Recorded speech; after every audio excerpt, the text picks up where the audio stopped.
नमस्कार दोस्तों, YouTube channel Rama सर्वे पर आपका हार्दिक अभिनंदन। काबिले तारीफ है वो ज़िंदगी जो राम के चरणों में जगह बनाती है, छोड़कर दुनिया की तमाम फिजूल बातें राम नाम में रम जाती है। जी हाँ, शतरंज की चालों का खौफ उन्हें होता है जो सियासत करते हैं मित्रों। वो तो अखंड ब्रह्मांड के राजा राम के भक्त हैं, न हार की फिक्र करते हैं और न जीत का जिक्र। जी हाँ, एक ऐसा संत जो आध्यात्मिक गुरु, शिक्षक, संस्कृत के विद्वान, दार्शनिक, लेखक, संगीतकार, गायक, नाटककार और बहुभाषाविद। अब मोहि भा भरोस हनुमंता, बिनु हरि कृपा मिलहि नहीं संता। जी हाँ, जिसने अपना संपूर्ण जीवन मानव कल्याण को समर्पित कर दिया, नेत्रहीन होते हुए भी अपनी दिव्य दृष्टि से कई भविष्यवाणियाँ की, जिसमें कई सत्य भी हुए। 22 भाषाओं का ज्ञान और 80 ग्रंथों की रचना तो की ही, विश्व का पहला विकलांग विश्वविद्यालय का शुभारंभ भी किया। एक प्रज्ञा चक्षु और आध्यात्मिक संत, जिनके नाम में ही भगवान श्री राम बसते हैं और जिनके दर्शन मात्र से ही आपको परमात्मा के दर्शन हो जाया करते हैं। वेद पुराण सभी कंठस्थ और जिनके पास वैदिक ग्रंथों का पूरा ज्ञान और समझ, जिन्होंने वेदांत के 3 प्रमुख ग्रंथ ब्रह्मसूत्र, भगवत गीता और उपनिषद पर संस्कृत भाष्य की रचना की है। कलयुग में भगवान राम के अवतार, जिन्होंने अयोध्या में राम मंदिर होने की 437 प्रमाण कोर्ट को दिए। 2003 में इलाहाबाद उच्च न्यायालय में धार्मिक मामलों के विशेषज्ञ गवाह के रूप में गवाही दी। उनके हलफनामे और जिरह के अंश उच्च न्यायालय के अंतिम फैसले में आज भी उद्धृत हैं। अपने हलफनामे में उन्होंने प्राचीन हिंदू धर्म ग्रंथ वाल्मीकि की रामायण, रामतापनीय उपनिषद, स्कंद पुराण, यजुर्वेद, अथर्ववेद वगैरह का हवाला देते हुए अयोध्या को हिंदुओं के लिए पवित्र शहर और राम का जन्म स्थान बताया। जिन्होंने तुलसीदास की 2 कृतियों के छंदों का हवाला दिया था। दोहा दशक के 8 छंद, जिसमें 1528 ईस्वी में विवादित स्थल पर एक मंदिर के विनाश और मस्जिद का निर्माण का वर्णन है, और कवितावली का एक छंद जिसमें विवादित स्थल का उल्लेख है।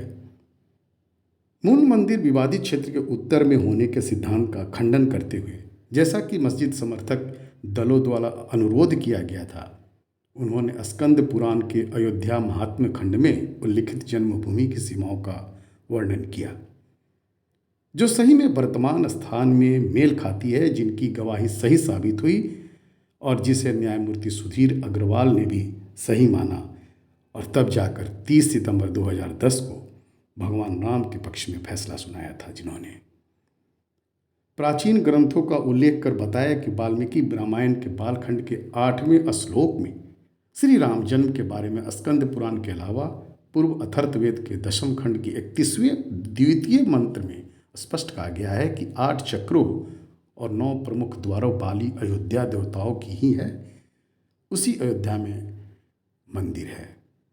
जिसने कहा कि वेद में राम जन्म का स्पष्ट प्रमाण दिया गया है, जिसने कहा कि रामचरितमानस में स्पष्ट लिखा है कि तुलसीदास ने इस पर अपना दुख भी प्रकट किया था, जिन्होंने अपने कथन में बताया कि मंदिर तोड़े जाने के बाद भी हिंदू राम की सेवा करते थे वहाँ, और वहीं साधु संत सोते भी थे और प्रतीक्षा भी किया करते थे कि कभी तो रामलला की कृपा होगी और एक ना एक दिन यहाँ पर मंदिर का निर्माण जरूर होगा, जो आज चरितार्थ हुआ है।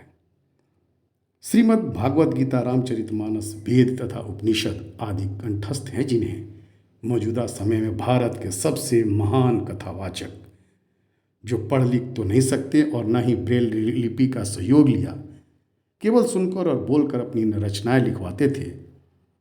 जी हाँ, मैं बात कर रहा हूँ गिरिधर उर्फ जगत गुरु रामभद्राचार्य जी की। जन्म मकर संक्रांति 14 फरवरी 1950, गांव शांति खुर्द, जिला जौनपुर, उत्तर प्रदेश। जो अविवाहित रहे और वीर व्रत या वीरों का व्रत किया और आजीवन ब्रह्मचर्य का पालन किया। 19 नवंबर 1983 को कार्तिक पूर्णिमा के दिन रामानंद संप्रदाय में बैरागी दीक्षा ली थी जिन्होंने। संप्रदाय की परंपरा के बाद उन्हें एक उपयुक्त वैष्णव नाम दिया गया था, राम भद्रदास, जिसका अर्थ है शुभ राम का सेवक। 1987 में उन्होंने आधुनिक उत्तर प्रदेश में चित्रकूट में तुलसी पीठ की स्थापना की थी, जहां भगवान राम ने अपने वनवास के 14 वर्षों में से 12 वर्ष बिताए थे। पीठ के संस्थापक के रूप में संतों और बुद्धिजीवियों द्वारा उन्हें श्री चित्रकूट तुलसी पीठाधीश्वर की उपाधि भी दी गई। ब्रह्मांड में एकमात्र भगवान श्री राम, जो शायद चाहते थे कि जगत गुरु कलयुग की भयावहता को न देखे, बल्कि दिव्य आंतरिक दृष्टि के माध्यम से माता सीता और भगवान राम को दृष्टि का आनंद ले, वही दृष्टि जिसमें अर्जुन और संजय ने कुरुक्षेत्र में युद्ध में भगवान के सार्वभौमिक रूप को देखा था। गिरधर ने अपनी शारीरिक दृष्टि हमेशा के लिए खो दी और तब से उन्होंने अपनी दिव्य दृष्टि से सब कुछ देख लिया। हर बात को याद रखने की एक श्रुत क्षमता 5 साल तक अपनी कक्षा में शीर्ष स्थान पर हासिल रहे। 1971 में वाराणसी के संपूर्णानंद संस्कृत विश्वविद्यालय में दाखिला लेने के बाद 1973 में अखिल भारतीय संस्कृत अधिवेशन में विभिन्न राष्ट्रीय स्तर की संस्कृत प्रतियोगिता में भाग लेने के लिए नई दिल्ली का दौरा किया और व्याकरण, सांख्य, न्याय, वेदांत और अंताक्षरी में 5 स्वर्ण पदक जीते।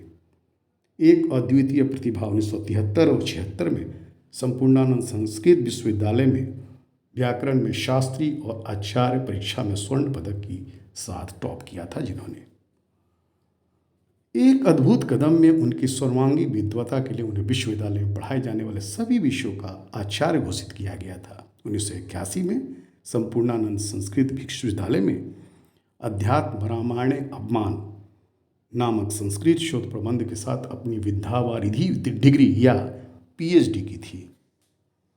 बाद में 1997 में उन्हें संस्कृत शोध प्रबंधन अष्टाध्याय प्रतिसूत्रम शब्दबोध साक्षीक्षरम के लिए उसी विश्वविद्यालय द्वारा पोस्ट डॉक्टरेट वाचस्पति यानी डीलिट से सम्मानित किया गया था। केवल एक पाठ सुनकर किसी ग्रंथ पर महारत हासिल करना और बोलकर सुंदर कविता लिखना सच में जिस पर भगवान राम की कृपा रहे।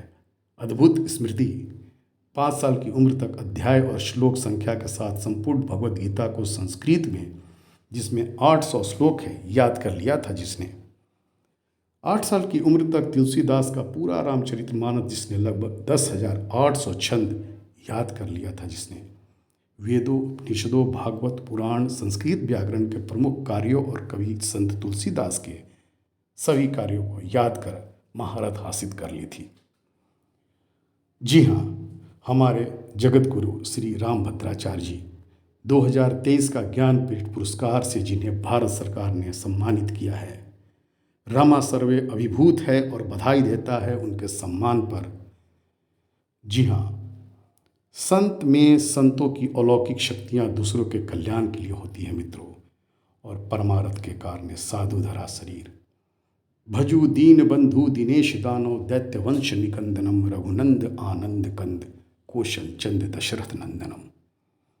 चलता चाक कुम्हार का मिट्टी ले आकार, एक घड़े में भर रहा जीवन का सब सार। जीवन का सब सार नहीं तू समझा प्राणी, घट घट में है राम सुनो संतों की बानी। सुनो संतों की बानी। जय हिंद, जय हिंदू, जय हिंदुत्व। बहुत बहुत धन्यवाद।